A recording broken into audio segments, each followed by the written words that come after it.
Welcome to Penny for Your Shots, conversations and cocktails with brilliant women. I'm your host, Penny Fitzgerald, and I believe the best stories are the ones shared over a glass of wine or a cocktail.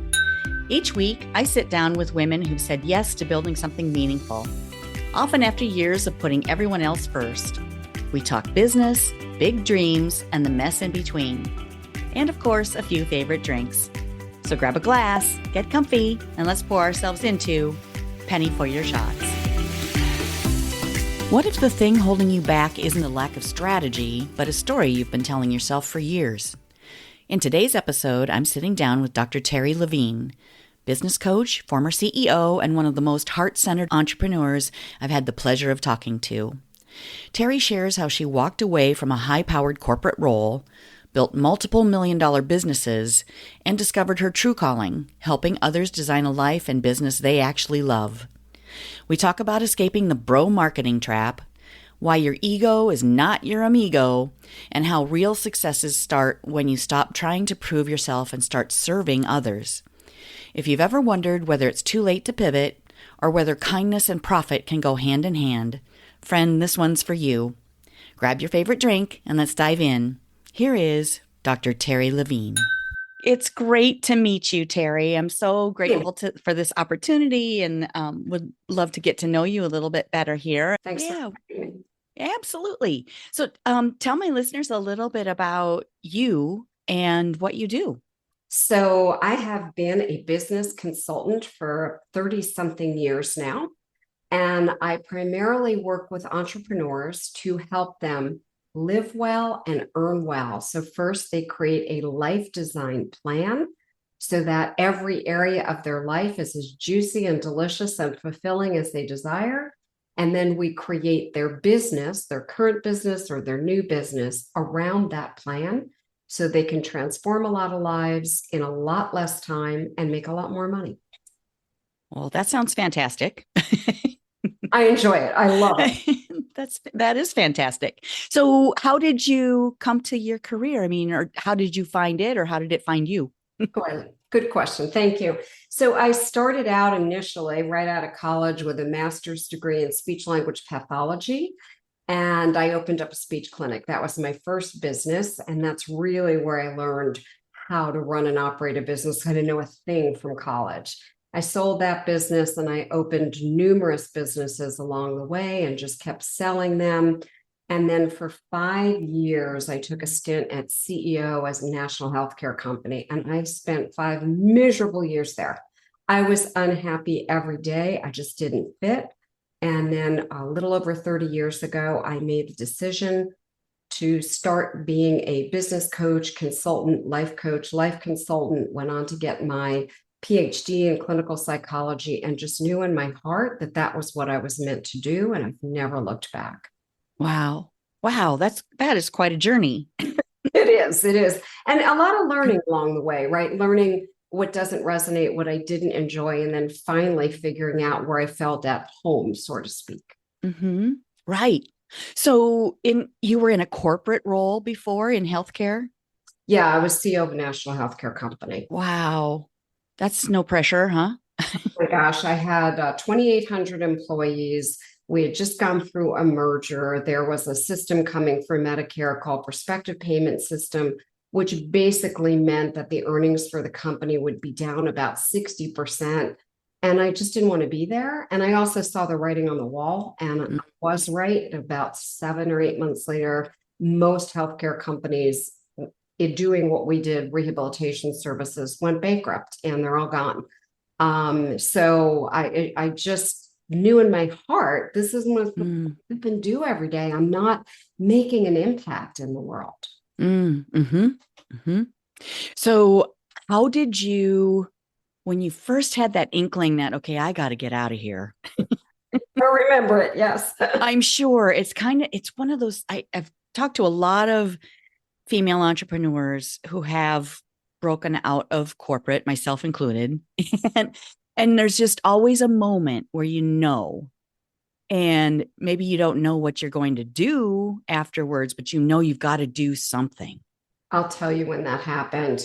I can remember this very clearly. I was miserable. I wasn't like planning to leave. I was miserable. And then at 11 o'clock at night, working on budgets in my office, I'd been there since 6 in the morning. One of the members of the board came in and said, listen, I'm going to give you the numbers that the budgets have to be, and don't continue working on them. I said, excuse me. He said, yeah, we have to reach these numbers to keep our stock right. And I said, in today's economy with prospective payment, it's not possible. And he said, I'm telling you, just use these numbers. You can go home and write these numbers down. And I went home. I did not write the numbers down. And the next day, I just stood my ground and said, if you want to redo my budget with fake numbers, here you go. I won't sign it. Wow. They redid the budget with fake numbers. And I didn't yet know, Penny, exactly. I just knew I had to leave. I had no idea what I was going to do. Mm-hmm. The universe is like magical and Oh, yeah. I decided to go to a Mind Body Spirit Expo in Boston, and I was here in the Philadelphia area. I got on a plane, quick half-hour flight, sat next to a woman, and I said, hey, what are you going on, business or pleasure? And what do you do? And this is 30-something years ago. And she said, I'm a coach. Never heard of it, right? So, board, what team? And she's like, no. On that 30-minute flight, as soon as she started describing it to me, I went, I'm supposed to be doing this. And the first person that I met when I was checking into the hotel was a woman. We were chatting at the front desk. And she said, oh, I'm so excited to be here. You're here for the expo. I said, yeah. She said, oh, I'm a life coach. I went, oh, universe, I totally got you, right? Went to my room, went online, found a coach training school, enrolled. And as they say, the rest is history. Wow. That's a very cool story. Thanks for letting me share. I appreciate it. Yeah, absolutely. Okay, so you were at this expo and you enrolled in this program to become a coach. And that was 30-ish years ago? Yes. Wow.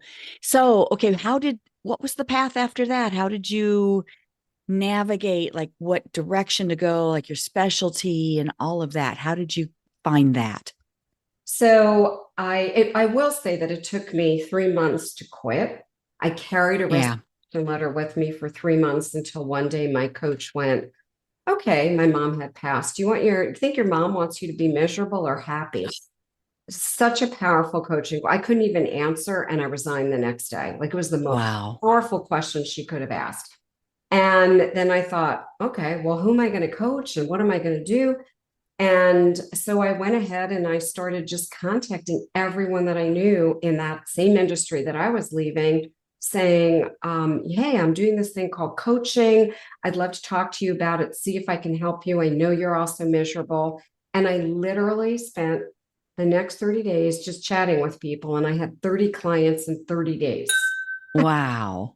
And then I refined along the way, because at the time I was just doing any kind of coaching. And I'm like, no, career isn't it. Did a little bit of sales.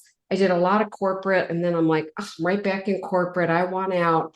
And then I started working with entrepreneurs, and in particular, female entrepreneurs. And I went, these are my people. Mm-hmm. I've been doing that ever since. I love it. Well, don't you feel that action brings clarity? Oh, 100%. And I tell my clients that. You want absolutely to get it through action. Yes. Yeah. Well, and it's hard in the beginning because, well, our nervous systems are trying to keep us safe. We want to be comfortable, and we don't maybe see all the possibilities, or maybe there are too many possibilities and we don't know which direction to go, but just go. Just take one step. I think that's very good advice, like incredibly sane advice, because I hear so much bizarre advice nowadays.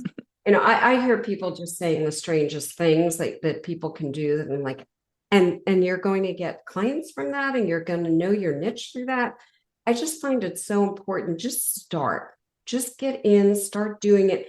And you will also get clarity on, who do I love working with? Who don't I? What kind of, do I like doing events, retreats in person? Do I want to do it in an office, virtually? And the cool thing is, it's your own business. You get to make all these decisions. So it's really something pretty phenomenal that most people don't have. Yeah. Well, and it can be scary though, too, right? Because in the beginning, I mean, you're coming from a corporate salary to, oh my God, where is the money coming from? So I'll burn the curtain and be really transparent. Yes, please. With corporate, right? Give my Hmm. resignation letter. And the policy is they walk you out the door when you resign and you're in a high position. So I already knew that. So before I turned the letter in, I cleaned out my office. The only thing sitting on my desk was my cup of coffee. And back in the day, you faxed it, right? So I faxed it over, and somebody came flying into my office, one of the people on my team. And he's like, "We're not really accepting your letter." I said, "Actually, you don't really have a choice. Like, I'm done. I can't ethically and morally stand with this company anymore." And he said, "We know you're going to a competitor." And I thought, I'm not going to say anything because I'm not going to tell them what I'm doing and where I'm going. And so they, you need to leave. And I get 5 weeks pay. That's the policy. So I get to start my business with 5 weeks of full pay. Okay. By the way, in week 3, they called me and they begged me to come back or be a consultant. I'm like, no, Hmm. like not happening. So I'm driving home and I'm thinking, oh my gosh, I'm so free. I'm singing Leonard Skinner's song, "Free as a Bird," right? I'm like, and then I walk into my house, like reality hits. Oh my gosh, after 5 weeks, I'm not going to have any money coming in. And listen to my self talk. I have a Hmm. master's, I have a PhD, I could be a speech pathologist. I'm like, I guess I could work at McDonald's. Oh, That was my self talk. I had to get myself back in alignment because yeah. I had that moment of, Yeah. Panic. and then you know what I did? I took action. I started calling people and talking to people. And then as soon as I got my first client, I can't even explain it. It was like I knew I was doing the right thing You're with back. one person. Hmm. Well, and it can be part of the difficulty, I feel like, in coming out of that self-talk is you've kind of been beat down for a while, right? By all of the corporate stuff that you have to do, or just to be in, you start to self-doubt. You doubt yourself, you doubt your decisions, you doubt what you've been doing. Am I really capable of doing it on my own?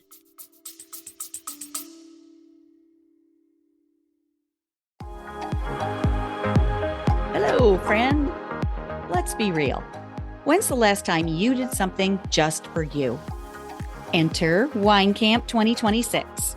We're talking wine tastings, fire pit chats, sunset dinner cruises, and zero cooking required. Just show up, sip something fabulous, and reconnect with the version of you who loves adventure, sisterhood, and a glass of local Riesling in hand. Sweet, dry, or both. No judgment here. We're heading to New York's gorgeous Finger Lakes, July 31st through August 2nd. And yes, it's as dreamy as it sounds. Secure your spot at pennyforyourshots.com/wine camp. Don't wait, room options are limited, and my crystal ball says we're going to sell out. Bring your besties or fly solo like the fabulous free spirit you are. You'll leave with new favorites either way. Wine Camp 2026 is calling. The only question is, are you in? Find out more at pennyforyourshots.com/wine camp.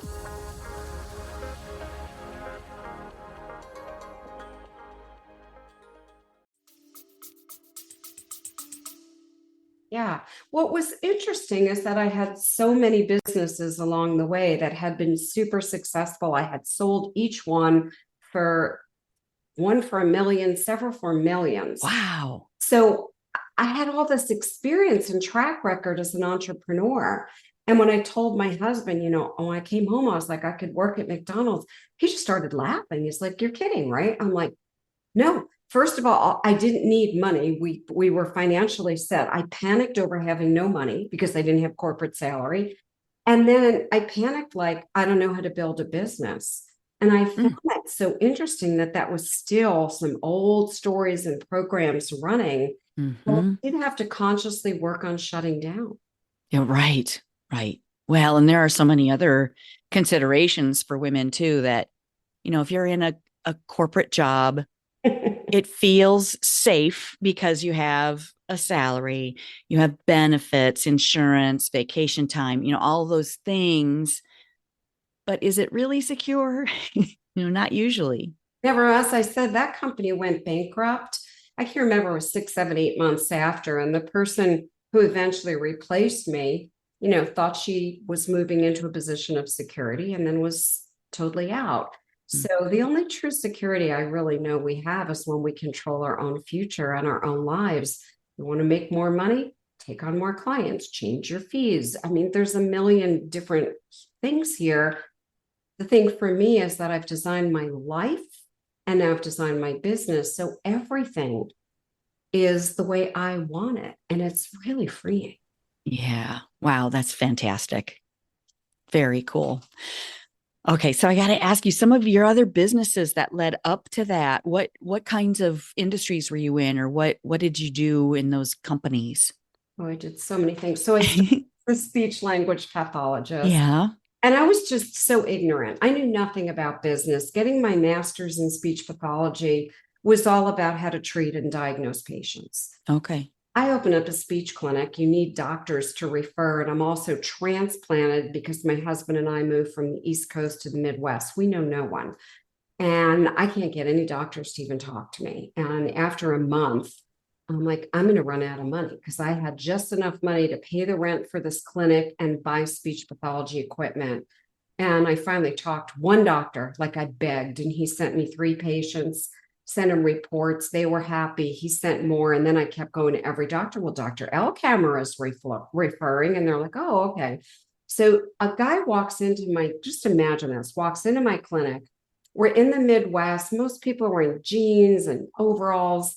And I get a message from my receptionist. There's a guy that just walked in and he's a blue Navy suit and he was asking for Mrs. Levine. No one called me that. I'm like, oh my God, I was scared to death. And he said, yeah, I want to buy your clinic. Anyway, he gives me his business card. I go home. My husband, who's a financial advisor and way different in business than me, says, call the guy up. We're going to meet with him at lunch and you're not going to speak. Oh, See, that's hard, right? We met for lunch and he purchased my business. And this is in 1982 for $1 wow. million. I gave Holy my husband buckets. that money. We had nothing. And he invested that and literally changed our lives with that. So then I said to my husband, well, now what do I do? Because I don't have anything to do. And he said, figure out what's important to you. And I grew up very, very poor. And then my father got a job when I was in 4th grade that took us from being poor to living in an upper middle class neighborhood that I was so uncomfortable in. And the first time I went to someone's home, got another child, the person opened the door and was in like a maid's uniform. Never saw that other than TV. Uh-huh. Said, Andy will be right down. Come into the library. Now, the only library I'd ever seen was like the New York Public Library. Right. I went in a room, paneled, art everywhere with art lights on the wall. I was beyond intimidated. So I said to my husband, Mark, I want to bring art to the middle class so no one ever feels that again. He said, okay, figure it out. So I started a home art show company that became crazy successful. And basically, we brought art, beautiful art that I traveled all around the world to get from artists into middle class families. We shared the art. They had other guests over. We talked about the art, how to decorate, how to design. I framed the art. When I say we, I made my husband quit his job and join me because I. Oh my gosh. So we sold that after about 8 years. Uh-huh. And then I got really lucky, and this is luck. I started a rehabilitation company with 2 other gentlemen, and I am serious. We basically slept in the office and worked day and night for about 8 months. We did not have lives. We did not sleep, barely ate. At the end of 8 months, that company did $88 million. Holy cow. We were in the right place at the right time with Mm. the idea. After the 8th month, I said, guys, I don't want to live like this. Buy me out, please. I have to stop. So that was a business along the way. Then I had an Abundant Living Institute. I owned 2 different coach training schools that I sold, a business consulting institute that I sold.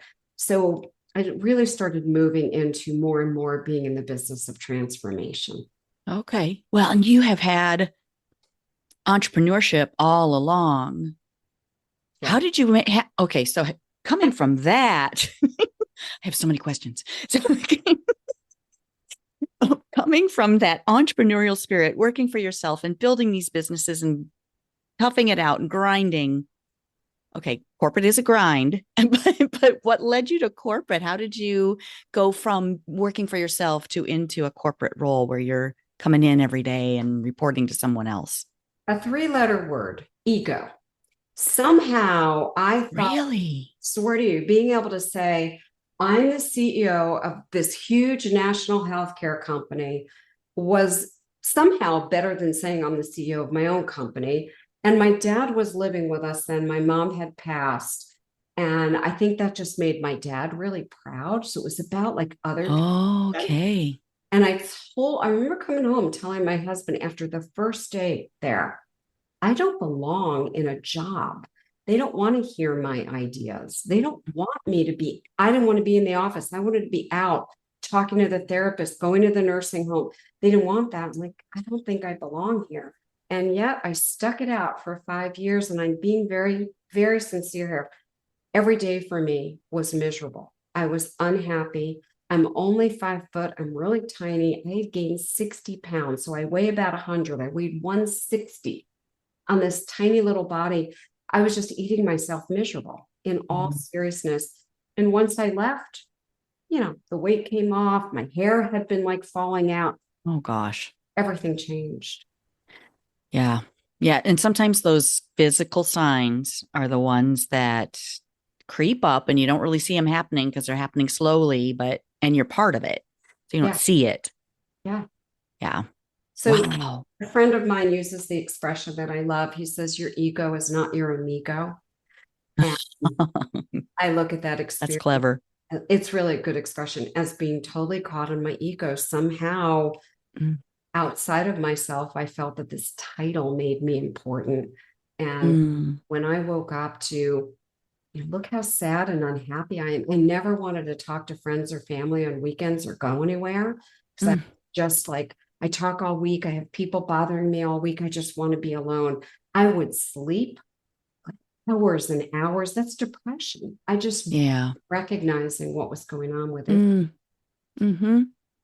Well, and part of that is your expectations, and that came from, wanting to please your dad and wanting him to be proud of you, you know?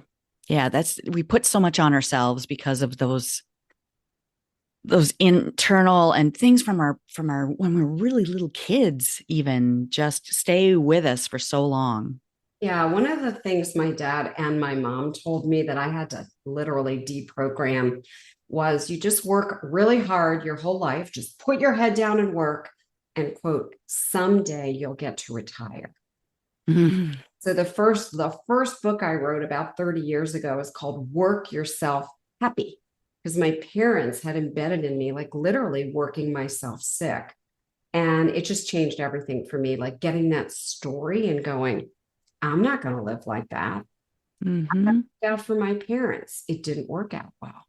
Yeah, that's partly generational. I feel like, growing up through the Depression and going through all of that rebuilding after World War II, like my parents too. I know you just, that work ethic, Yeah. you work and you grind.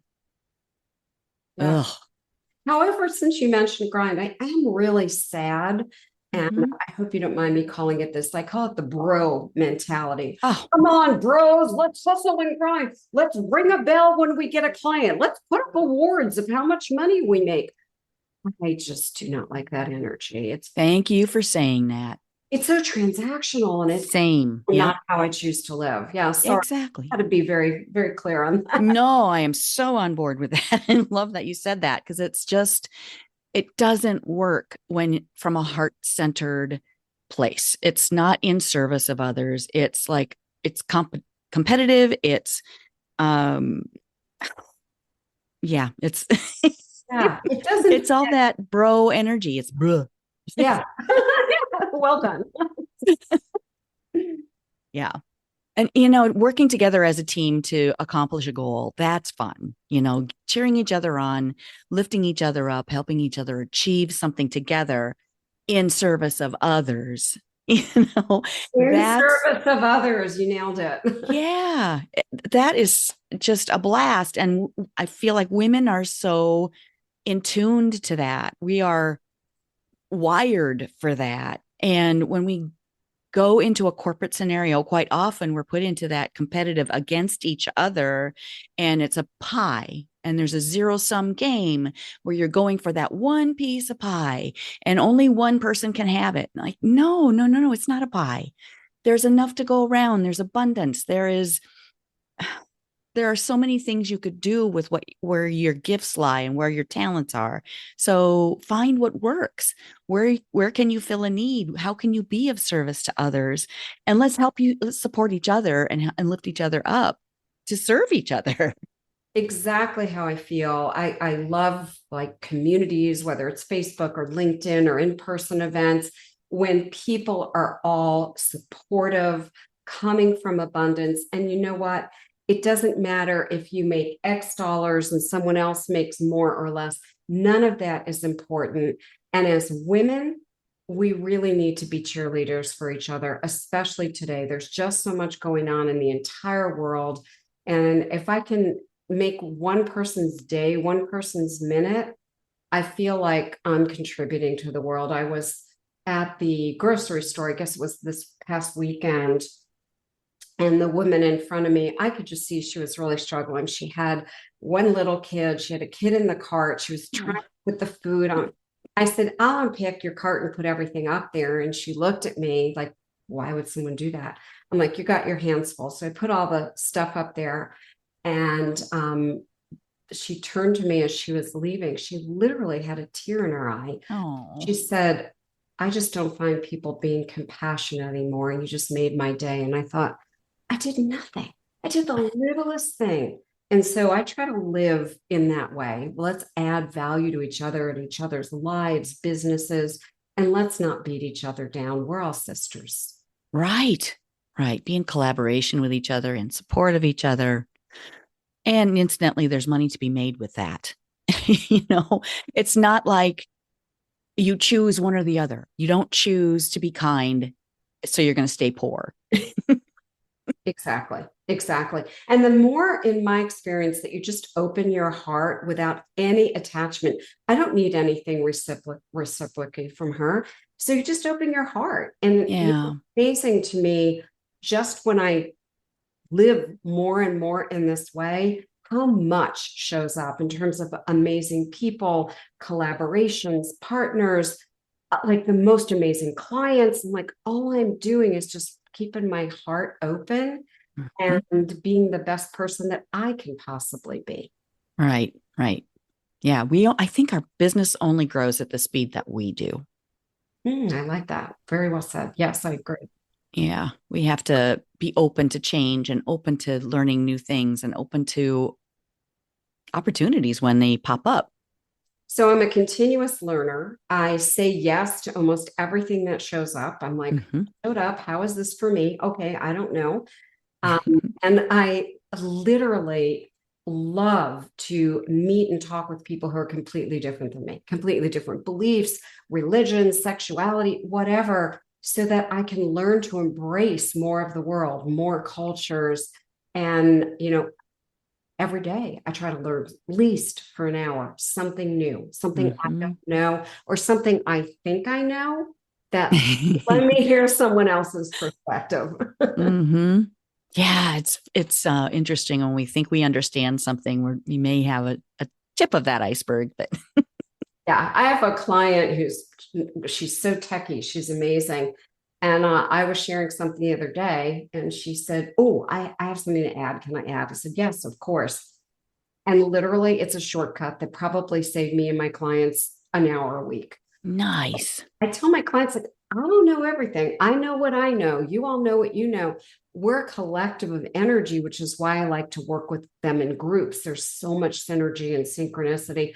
And I learn from them as well. Hmm.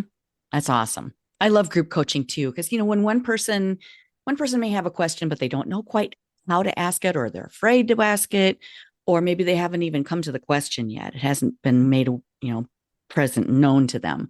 And somebody else will ask a question. They'll be like, oh, yeah, that applies to me too. Or I can see how I can use that information, or it helps them grow. It's great to be collaborating with other women. Collaborative. The synchronicity, the synergy makes so much sense to me. I have 8 coaches, and that's how much I believe in coaching, all different things. And one of my coaches said, "Oh, do you want to work with me privately?" I said, "No." And she said, "Oh, it's the same price." I said, "I don't care if it was a tenth of the price. I want to be in the group. I want to collaborate. I want to connect. I want to meet other women who think like I think. I want to contribute and I want to learn from them." And I said, "That's why I do groups." And she's changing her model now where she's going to do very little individual. So it's kind of interesting. Oh, yeah. Fantastic. Because, yeah, well, individualized coaching is good too, especially if you're going through a specific season in your business or a specific problem that you're trying to address. But yeah, the group coaching is just so inspiring. It's kind of an accountability thing too, I feel. You agree with that? Yeah. When I first started, I mean, the model 30 years ago, there weren't groups, right? So, clients in 30 days, the end of a month, I looked and said, this is not a sustainable model. Like, that's a lot. It was, and I didn't have any boundaries, and I had clients all over the world. One person was like 3 a.m, another person was 11 at night. It was bizarre. And I sat down one day and said, I'm not doing this. And then I asked my clients, could I try and put 15 of them in a group? I didn't know anyone doing groups. It just seemed like a weird concept. And I said, I'll tell you what, let's try it for a month. If it doesn't work, I'll refund all your money. We did it for a month, and the feedback was, can we do more of this? And that's it. I stopped individual. So that's about 29 years ago. Wow. I do very rare individual. If someone is one of my group clients and wants like a one-off session on something, that's about it. It just works really well for me. And my clients seem to get better results, and they get faster results. Mm-hmm. Yeah, I totally believe that. It's just so, oh gosh, doing an individual, looking at the clients that I coach too, the individuals don't know what they don't know. Exactly. Yeah. And they get caught up in their fear and seeing other women do what they're trying to do and step out and do one little thing. It gives them courage too. It does. And I'll give you a case study of this real brief. I have a client who's only been with me 2 weeks, and she was watching a couple of my clients. Some of my clients have been with me 30 years, some 20, some 10. And she was watching 2 other women who are just like fast track because they've been around a while. And she said, oh, I feel like I'm not keeping the pace. And I'm like, I want you to have a conversation with each of them and ask them where and how they were when they first started with me. So far, she had a conversation with one of them. That was it. She's not competing anymore. Instead, she's gaining more confidence. And she said, I feel like I'm building my muscles. I'm like, right. You don't go to the gym the first day and, lift the heaviest weights. I said, years ago when I started working out, I swear to you, I couldn't lift a 5-pound weight. I lifted a 3. I'm not kidding. And it's totally changed her mindset. Nice. Oh, and that's exactly true. Because you're rebuilding that muscle, you're retraining yourself, not to think like competitiveness, that mindset where you're, in competition with each other. It's not a pie. You got to remember, you got to rebuild that muscle. I like the pie analogy, by the way. Thanks for sharing that. That just really stayed in my head. I like that a lot. Yeah, it pops up for me a lot. I hear, people talking about, when you hear them speak, you can hear the lack or the scarcity or the fear of, I don't have enough, or I'm never going to be able to get enough, or I'm not ready, or any of those fears. And you just have to keep remembering it's not a zero sum. Yeah, well said. I had invited someone to join my Facebook community because I really liked their posts. I'd seen a lot of their posts. I'm like, oh my God, they'd be great. And she private messaged me and said, well, I'm not going to accept your invitation because I do exactly what you do. I said, number one, no one does exactly what no one else does. We're all Exactly. different. And number two, who cares? I said, I have a community of about 10,000. There's tons of people in there who do something similar. I invited you because I think you can make a contribution. And I think some of the people would like to work with you. Not everyone in that group's going to work with me. And she was really closed off. It was so interesting. Mm, Why don't go where the competition is? And I went, I don't see competition, no. cooperation. It's okay. Oh, Yeah. interesting to me. That's very interesting. Yeah, that is kind of sad. I felt sad. I'm glad you said that because that was how I felt. I felt, oh, she is really missing out on not just opportunity with me, opportunity, period, to be part of a bigger collective of energy and Hmm. with women and a network. Right. Right. And, coming from the energy and the attitude of we're all here to serve and make a difference, you can't possibly serve 10,000 people. You can't possibly be doing things the exact same way that she is, and Never. vice versa. Mhm. There's, everyone's got a different vibe, a different energy, and you attract your people. Exactly. Exactly. Yeah, this is the first time that has shown up for me. I Interesting. actually screenshot her responses and shared it with my team, and they're like, that's so odd. I said, it's really odd if you go to her Facebook page, because the reason I liked her posts were they were very Uh-huh. uplifting and they were about collaboration and connection. You Oh, always have to look. I always tell my clients, you have to look for authenticity. Anybody could say or do anything on social media. Is that really how they show up all the time? Is that really right. Entrepreneur stands for integrity. It stands for authenticity and transparency. That's what we stand for. So anyone on my team that's not behaving in that way, and we had that recently, they're just done. I can't not have people who are aligned. So whoever's listening, you have to really check, how are you showing up? You have to be the same person all the time. Many years ago, my husband normally doesn't come to events, but he was helping me at an event and he was in the back of the room. And he said, someone came up and said, is she always this bubbly and chatty? My husband's like, I've known her since I'm 16. Yeah, you get the same person. And that's how we have to show up. I know plenty of people I've been in a green room with, and they're one way and sometimes not nice. And they go on stage and they're a completely different person. So we just have to take a look at those things for ourselves. And that doesn't work long term. No, it does not. No, you might be able to fake it for Exactly. a 10-minute speech or presentation. Yeah, you'll get found out. Well, not only that, but when you're doing your thing, Yeah. it just doesn't come across like your energy has to be in sync. And that's what I mean by you'll get found out. People will see that. Oh yeah. Sometimes they don't even know what it is, that something feels Exactly. off. Something feels off. Yep. Yeah. Trust your gut on that. Yeah. Well, and even the person that's doing, thinks they're one way and Yeah. acts at times another. It's probably that person probably doesn't even realize they're doing it. They probably want to be this good person, this person that is, No, okay, you're I right. just labeled that and I shouldn't. I know what you mean, though. Yeah. Yeah. I don't intend to label people, but, for someone who's not in their authentic self, it doesn't feel right. And they want to be a certain way, but they aren't quite there yet. Exactly. Exactly. And I won't use the name, but I am going to tell that I was in a green room with a gentleman who was speaking before me. I was going on stage after him at a very large event. And he seemed, fairly nice in the green room. He's a huge name, he's a big star.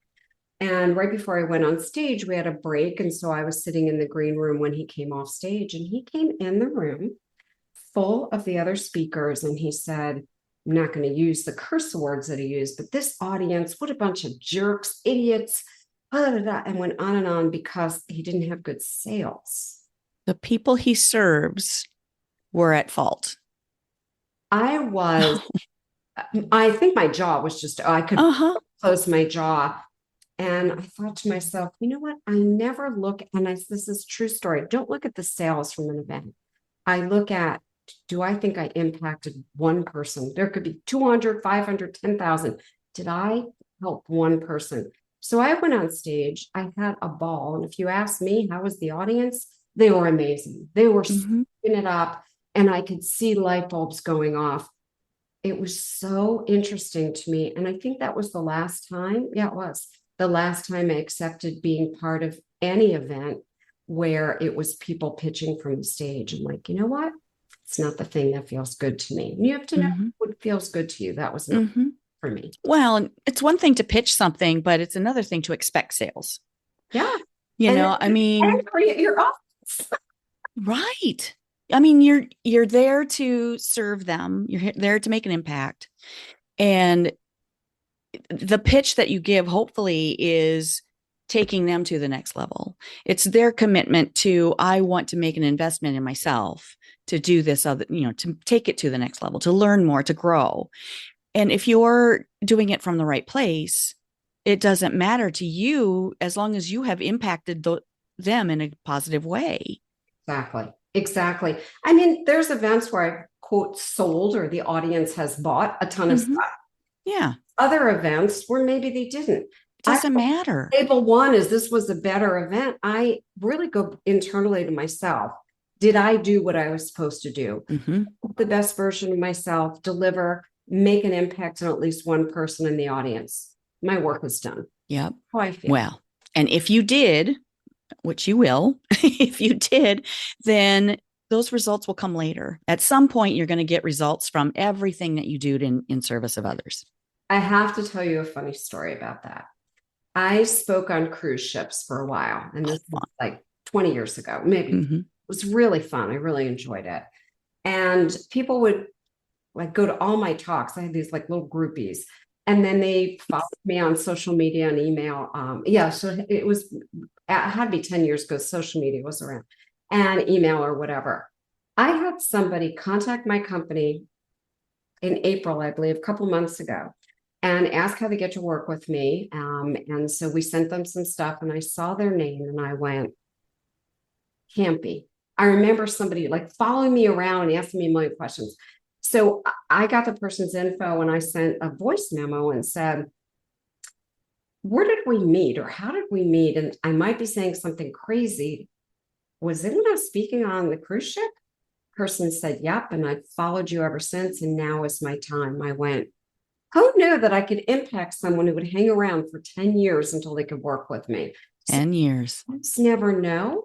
Yep. There are people watching all the time. Like sometimes on my Facebook lives, I don't see a lot of people live. And 3 or 4 days later, what I call will contact me and be like, oh my gosh, thank you for the live. That really helped. I'm like, so you just never know. Yeah. Well, and you never know what someone else is going through. They might be, in a certain situation in their life where they can't work with you, or they don't have the time, or they don't have the money, or they don't have they need to work on themselves first, maybe a little bit before they can take that next step. Yeah. And I totally appreciate that. So I always say to people, you have to just show up consistently and authentically, however you really are. Mm-hmm. I'm not telling you to be anything or anyone, just be who you are. And, I have one client, she's hilariously funny. And she said, do you think that works or doesn't work? I said, is that authentic? She goes, yeah, my whole life. I go, then it works because that's who you are. I'm not authentically funny. So I'm not going to go tell jokes. We're all different. Yeah. Yeah. And the way that you relate to others is, that's the way that you can tell your story, 100%. The way that you can serve others is through humor. Who wouldn't want that? Exactly. I mean, I think it's one of the things that endears her to me. Every time I see her, I love hanging around her. She makes me smile, I love that. Yeah, just be you. And by the way, there's enough business for all of us. That's right. Show up as yourself, and that frequency that you're putting out there, the right people resonate. You don't have to spend a lot of money on ads, market them, sell them, pitch them. They literally will raise their hands and come to you. They really do. Yeah. The people that need you, the people that you can serve best, they will find you. Yep. Yeah. You have to be visible. Why don't you mention visibility? Because that's the one thing that I do talk about a lot. I say, a lot of you are hiding. You've got to be out there. Once you get out there, it's as if you had the best thing in the world and you're like, I'm not going to show it to anyone. You've got to be out there. And I had a client, she didn't want to do Facebook videos. She's like, oh, I don't like the way I look. I said, forget about you. Exactly. You're Exactly. helping someone else. I said, look, I show up typically just the way I am.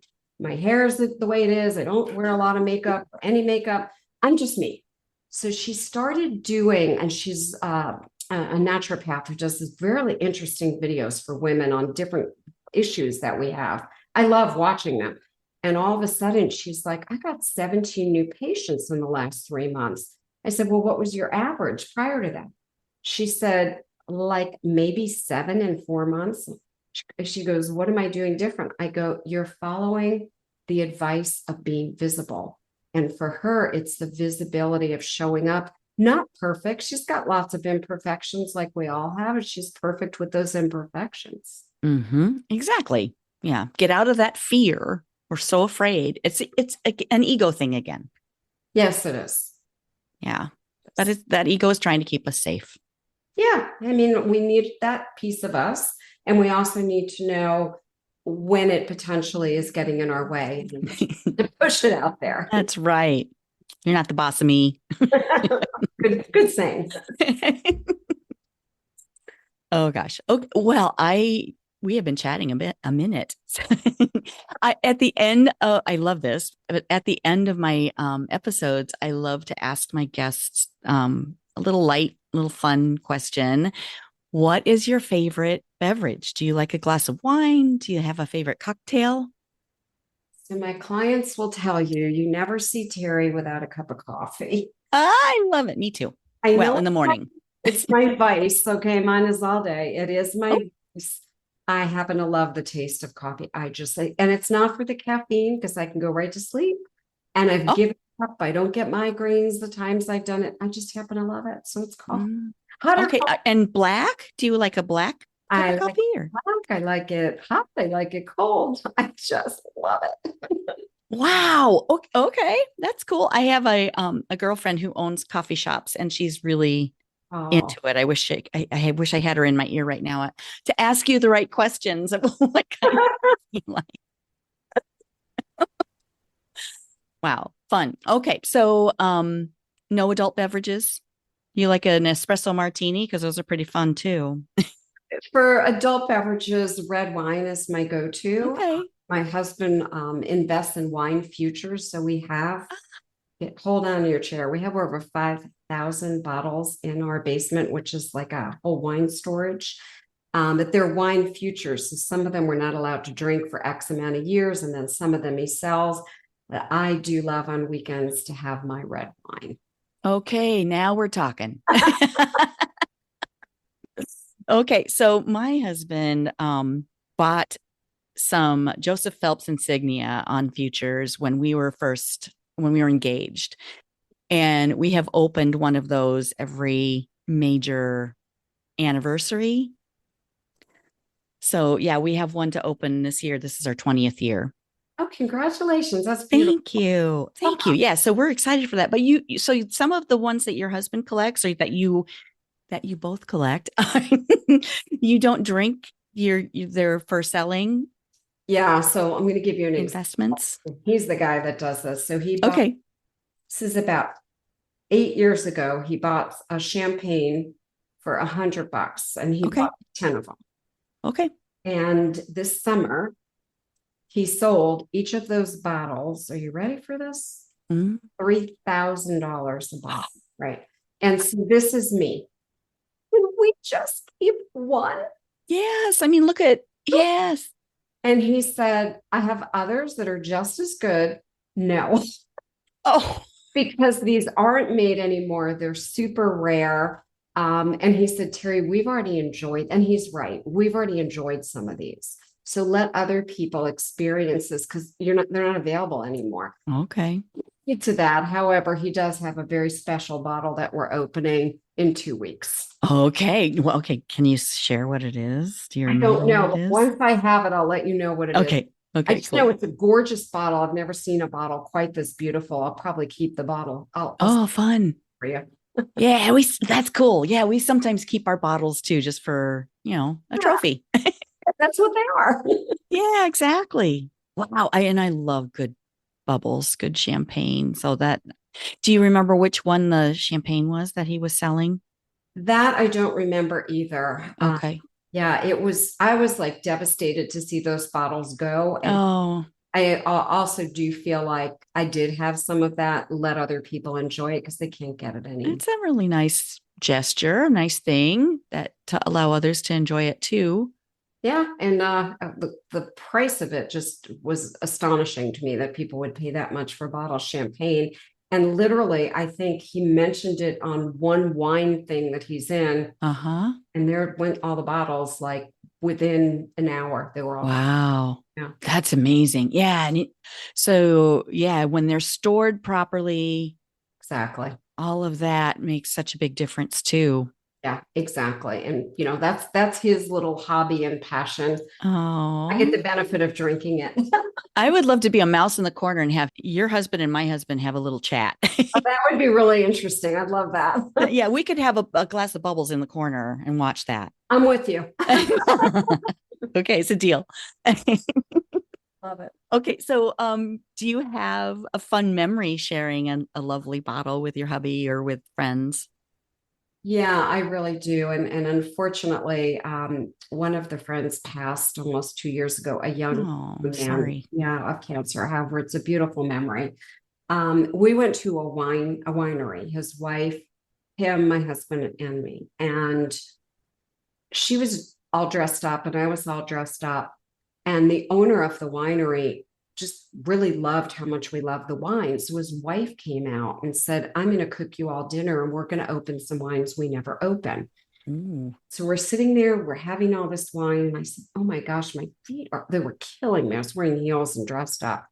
And she said, I'll be right back. She came back with bunny slippers. Oh, And here I am at this elegant winery with this fancy dinner in my bunny I slippers. love it. We laughed all night. And his wife, the gentleman who passed, we still share the memory of that. She's like, do you remember when? So beautiful memory that we're holding on to. That is a wonderful memory. Yeah. And, it doesn't matter. You don't have to dress up. You don't have to serve a fancy meal. No. Just get together with girlfriends and have a good time. It's so the things I love and value most in life are experiences. I, Same. I don't need more things. I don't want anyone to purchase anything for me. If I want something, I'll get it. Give me an experience. This December, my birthday's in December. One of my really good friends, who's also a client, we have just a beautiful, beautiful area here in Pennsylvania called Longwood Gardens that the DuPonts had created. And Mm. it's magnificent. And during the holidays, it's Mm. so she picked me up. She first took me to a place that she found that has gluten-free food because I'm celiac. And then we went to this magical winter wonderland. And I'll never forget this because it's an experience. As we were walking around outside, we had no snow. We usually have a lot of snow early in December. And all of a sudden it started snowing like crazy, kind of making it even more magical. Like a snow globe kind of snow. Yeah. And the kind that just sticks everywhere. And she Yeah. looked at me and I looked at her and she said, how's that for an experience? So that's what I like. That's what life is for me. Yeah. Those goosebump moments. Exactly. Yeah. Oh, I love it. Oh, Terri, thank you so much. This has Oh been my fun. gosh, I've enjoyed it. I'd love to stay in touch. I feel like I made a new friend, a like-minded sister, and I'm so glad Yes. you've been here. Thank you. Yes, me too. Thank you so much. Most welcome. All right, that's a wrap on this episode of Penny for Your Shots. If you loved today's conversation, don't let the inspiration stop here. Get my weekly insider updates straight to your inbox. It's where I spill behind the scenes goodies, exclusive tips, and all the fun stuff I don't always share on the podcast. Sign up now at pennyforyourshots.com/insider. I'll see you in your inbox next Thirsty Thursday. Cheers.